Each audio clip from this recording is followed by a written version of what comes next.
മലയാളികൾ ഒന്നടങ്കം ഇനി ഞെട്ടാൻ കാത്തിരിക്കുന്ന ഒരു പടമാണ് ബബ്ബബ്ബ. ബബ്ബബ്ബ അതൊരു പരിപാടിയായിരിക്കും കേട്ടോ. ഉറപ്പാ? ഞാൻ ഭയങ്കര എക്സൈറ്റഡാ. ജനങ്ങളെ പോലെ ഞാനും. അത്ര ഞാൻ പറയുള്ളൂ. അല്ല, ജനങ്ങളെ പോലെ പറയുന്ന അത്രേ ഉള്ളൂ, വേറെ ഒന്നുമില്ല അതിനകത്ത്. വെങ്കി പല ഇന്റർവ്യൂവിലും ബബ്ബബ്ബയുടെ വിശേഷങ്ങൾ എനിക്കറിയാം. കാരണം എന്താ വെച്ച് കഴിഞ്ഞാല് ഒരുപാട് പേര്, അതായത് ഞങ്ങൾ തിയേറ്റർ വിസിറ്റിന് പോയപ്പോഴും അല്ലെങ്കിൽ നമ്മളല്ലാതെ ഒരുപാട് ആൾക്കാരെ കാണുമ്പോ പോലും അവര് പറഞ്ഞ പോലെ ബബ്ബബ്ബ എന്താ പരിപാടി, ഒരുപാട് ആൾക്കാർക്ക് എത്ര ക്യൂരിയോസിറ്റി. ഭയങ്കര എക്സൈറ്റഡാ, ഭയങ്കര ഇത്. അപ്പം വെങ്കി പടം തിയേറ്റർ ലൊക്കേഷനിലെല്ലാം പോയി കണ്ട വ്യക്തിയാണല്ലോ ഷൂട്ടിങ്. എന്താണ് ബബ്ബബ്ബ? അത് ഞാൻ പറയില്ല, എനിക്ക് പറയാനുള്ള റൈറ്റ്സ് ഇല്ല.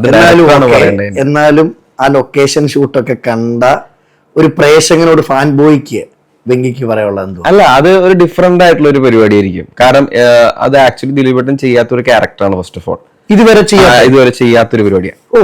അങ്ങനത്തെ ഒരു ക്യാരക്ടറാണ് അതിനകത്തുള്ളത്. അതായത് ഇതുവരെ ദിലീപേട്ടൻ അങ്ങനെ ക്യാരക്ടർ ചെയ്തിട്ടില്ല. എന്താണ് ആ ക്യാരക്ടർ? അത് പറയില്ല, അത് ഞാൻ പറയില്ല. ചെയ്യാത്തൊരു ക്യാരക്ടറാണ്. അത് ഭയങ്കര അതിന്റെ അതിന്റെ